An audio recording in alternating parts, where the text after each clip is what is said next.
Hello friends, मेरा नाम सुरेंद्र है और आपका स्वागत है माई एग्ज़ाम मेकर में। फ्रेंड्स, आज हम वो सारे क्वेश्चंस करेंगे जो एसएससी एमटीएस में अब तक पूछे गए हैं। मैथ के वो सारे क्वेश्चंस करेंगे फ्रेंड्स, इनसे बाहर एक भी क्वेश्चन नहीं जाएगा। तो ठीक है फ्रेंड्स, शुरू करते हैं। हमारा पहला कुछ जो क्वेश्चन दिया हुआ है, फर्स्ट क्वेश्चन हमारा है 2200 रुपये को चक्रवृद्धि ब्याज वाली एक योजना में निवेश किया गया। कितने रुपए निवेश किए गए? 2200 रुपये निवेश किए गए।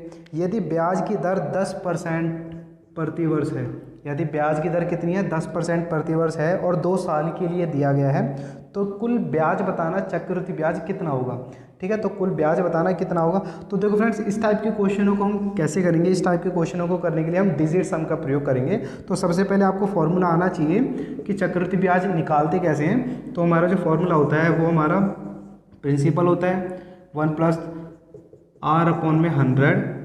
ठीक है, इसका स्क्वायर और माइनस में 1 करेंगे हम। ठीक है, क्योंकि हमें चक्रवृद्धि ब्याज निकालते हैं तो हमारा ये आता है कंपाउंड इंटरेस्ट का। ठीक है, कंपाउंड जो हमारा इंटरेस्ट आता है। ठीक है, तो फ्रेंड्स पहले थोड़ा बेसिक देख लेते हैं, उसके बाद ही हम इसको करेंगे। तो देखो यहाँ पर हमारा 2200 दे रखा है, ये हमारा 1 प्लस में कितना है? 10 है कि पावर 2 - 1, तो ये हमारा कितना हो जाएगा?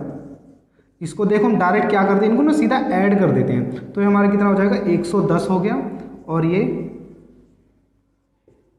-1। ठीक है, ये हमारा आ गया। अब देखो इसी चीज़ को हम डिजिट सम में कैसे करेंगे। अब इसी चीज़ को हमें डिजिट सम में करना, तो याद रखना यही हमारा हर बार आएगा। तो हमें करना क्या होगा, इसको इससे डायरेक्ट मल्टीप्लाई करना, देन ऐड कर देना। वो सिंपल होता है, बहुत आसानी से पता चल जाता है कि क्या होगा। अगर मान लो 20 होता तो 120 आ जाता, 30 होता तो 130 आ जाता है, यहाँ 25 होता तो 125 आ जाता है। सिर्फ इसमें ऐड होके आ जाता है। क्या? नीचे वाले में ऊपर वाली वैल्यू ऐड होके आ जाती है। अब देखो डिजिट सम करना है तो हमें पूरे की ज़रूरत नहीं है। डिजिट सम करना है तो हमें सिर्फ ज़रूरत है ज़ीरो को छोड़ दो। अगर डिजिट सम करें तो सारे ज़ीरो हैं उनको सबको छोड़ दो। यहाँ पर क्या बचेगा? 2 का स्क्वायर -1, तो हमारा कितना हो जाएगा? ये 4 हो गया इसका डिजिट सम। ये क्या हो जाएगा? 4 - 1, तो देखो ये कितना हो गया? 4 × 3 तो 12 होता है और इसका डिजिट सम कितना हो जाएगा? 3।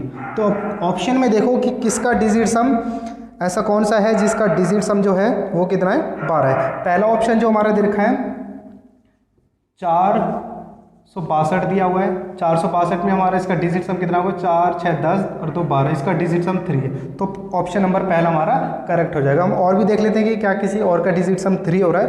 तो अगले वाले के देखते हैं। 8 628 में 10 हो गया, 10 16 और ये 7 हो जाएगा इसका डिजिट सम। ठीक है, अगला देखते हैं 576 का डिजिट सम कितना होगा? 13 13 और 5 18, इसका डिजिट सम 9 होगा, ये नहीं होगा। ठीक है, अगला देखते हैं। नेक्स्ट है हमारा 682, इसका डिजिट सम कितना होगा? 16, तो ये हमारा 7 हो जाएगा। तो हमारा ऑप्शन नंबर ए करेक्ट हो जाएगा। आंसर क्या हो जाएगा? 465 हमारा आंसर आएगा। ठीक है फ्रेंड्स, आगे देखते हैं। नेक्स्ट क्वेश्चन हमारा है, नेक्स्ट क्वेश्चन दिया हुआ है। देखो नेक्स्ट सम हमारा क्या है, कह रहा है कि एक शांत जल में नाव की गति 10 किलोमीटर प्रति घंटा है तथा धारा की गति 2 किलोमीटर प्रति घंटा है। धारा के प्रतिकूल तथा धारा के अनुकूल नाव की गति क्या होगी? धारा के प्रतिकूल और धारा के अनुकूल नाव की गति उसने पूछी है। तो इस सम को भी हम देखो फ्रेंड्स बहुत इजीली कर लेंगे। पहले मैं इसकी थोड़ी सी ट्रिक बता देता हूँ, उसके बाद इसको हम करेंगे कि कैसे करना है। इसकी ट्रिक हम देखते हैं। अगर मान लो वो कहता है कि धारा के अनुकूल, जब भी अनुकूल होता है तो सम होता है। मान लो धारा की चाल x मानी और जो नाव की चाल है, नाव की चाल को मैंने x माना, धारा की चाल को मैंने y माना। ठीक है, तो अनुकूल में वो दोनों ऐड होते हैं। मान लो ऐड हो गया आ रहा है 10 आ रहा है। ठीक है, प्रतिकूल, प्रतिकूल में क्या होता है? जो नाव की चाल है उसमें से माइनस कर देते हैं जो धारा की चाल है y। ठीक है, और मान लो ये हमें दे रखा है 4। तो इस टाइप के क्वेश्चनों में तो हमसे वो पूछता क्या है कि बताओ कि धारा की चाल क्या है और नाव की चाल क्या है, ये पूछ लेता है। तो देखो सिंपली कुछ नहीं करना है, इसमें क्या करना है? इन दोनों को एक बार ऐड करो, कितना आ जाएगा? 14। ठीक है, और 2 से भाग दे दो, कितना आ गया? 7। तो जो हमारा ये ऐड होके 2 से डिवाइड किया है वो हमारा नाव की चाल होगी। ठीक है, एक बार इनका डिफरेंस करो, इनका अंतर करोगे तो कितना आ जाएगा? 6 आ गए। 6 को 2 से डिवाइड करोगे तो हमारा 3, जो हमारा 3 है वो हमारा धारा की चाल होगी। इसका मतलब ये है कि हम इनको ऐड करें और 2 से भाग दें तो हमारी जो वैल्यू आएगी वो हमारी नाव की चाल आएगी, और इनका अंतर को हम 2 से डिवाइड कर दें तो जो हमारा आएगा वो हमारी धारा की चाल आएगी।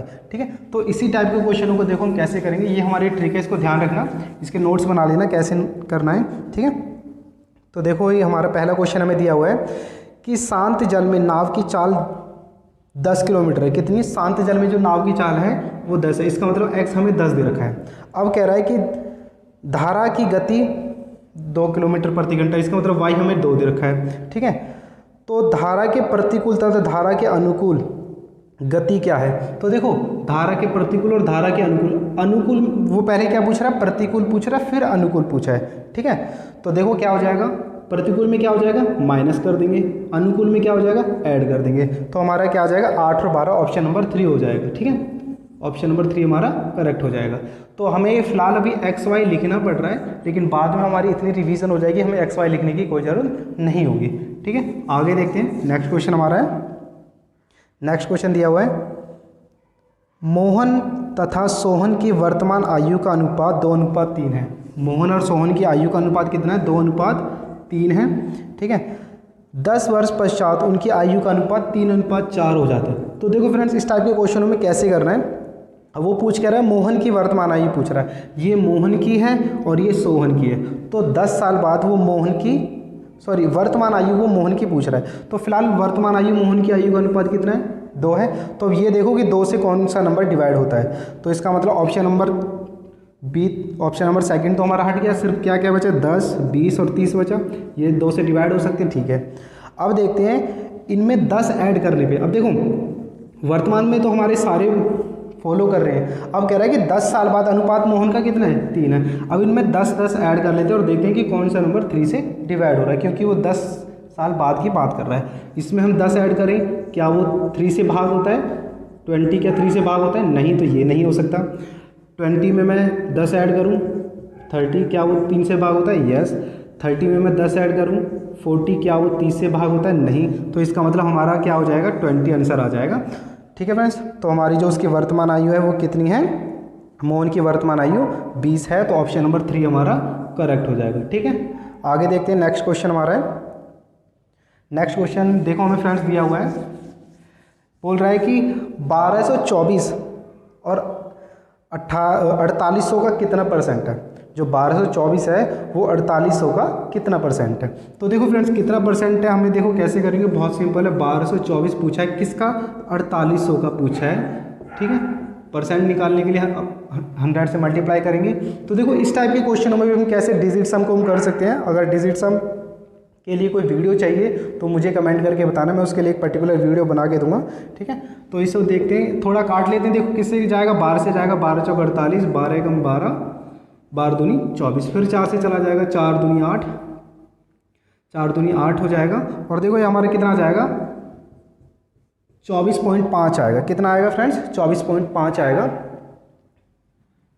डिवाइड कर लेते हैं 4 से, 4 दूनी 8, 2, 4 पंजे 20, 4 पंजे 20, तो हमारा कितना आ जाएगा? 25.5। तो ऑप्शन नंबर 4 है जो हमारा करेक्ट हो जाएगा। इसके लिए डिवाइड थोड़ी तो मैं आनी चाहिए, सिंपल है, बहुत सिंपल क्वेश्चन आते हैं। ठीक है फ्रेंड्स, अगला देखते हैं। नेक्स्ट क्वेश्चन हमें दिया हुआ है, कह रहा है कि पहली 8 विषम संख्याओं का औसत। देखो फ्रेंड्स इस टाइप का जब भी क्वेश्चन बोलता है तो बहुत सिंपल है, सिर्फ देखते ही आंसर टिक कर देना है। अगर ऐसा कोई क्वेश्चन आता है तो विषम का भी पूछे और सम का भी पूछे, मैं दोनों बताऊंगा। ठीक है, मैं रीज़न भी बताऊंगा कि क्यों इसका आंसर क्यों होगा।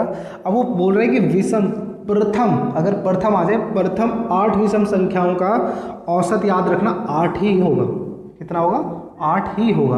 अब क्यों होगा देख लो, हम इस चीज़ को एक बार करके देख लेते हैं। मान लो पहली जो विषम संख्या वो कितनी होती है? 1। 8वीं विषम संख्या क्या होगी? 8 दूनी 16, उससे 1 कम 15 होगी। ठीक है, अब अंतिम संख्या कैसे पता चलती है विषम? इसको 2 से मल्टीप्लाई कर दो, 16, 16 से पहले वाला हमारा नंबर क्या होगा? 8वां विषम संख्या आएगी। अब देखो क्या करते हैं, पहली संख्या प्लस दूसरी संख्या अंतिम संख्या बटे में 2, तो कितना आ जाएगा? 16 बटे में 2, तो कितना आ जाएगा? 8 आ जाएगा। ठीक है, इसीलिए जब भी पूछे कि प्रथम विषम संख्याओं का औसत, जितनी भी विषम संख्याओं का पूछे उतना ही उसका औसत होता है। अगर वो पूछे प्रथम 20 विषम संख्याओं का औसत क्या होगा, तो वो हमारा 20 ही होगा। क्या क्या होगा 20 ही होगा। अगर बात करें वो सम की, अब सम की बात करें तो देखो कैसे करेंगे। अगर वो पूछे कि प्रथम 8 सम संख्याओं का औसत बताओ, तो देखो पहली सम संख्या कितनी है 2, अंतिम सम संख्या कौन सी है 8 दूनी 16 है। ठीक है, तो क्या करते हैं प्रथम संख्या प्लस में अंतिम संख्या बटे में 2, तो कितना हो जाएगा। इसका मतलब हमें क्या पता चल रहा है, जितनी संख्याओं का वो औसत पूछता है उससे अगला नंबर ही उसका औसत होगा। अगर वो पूछे कि प्रथम 10 सम संख्याओं का औसत क्या होगा, तो 11 होगा।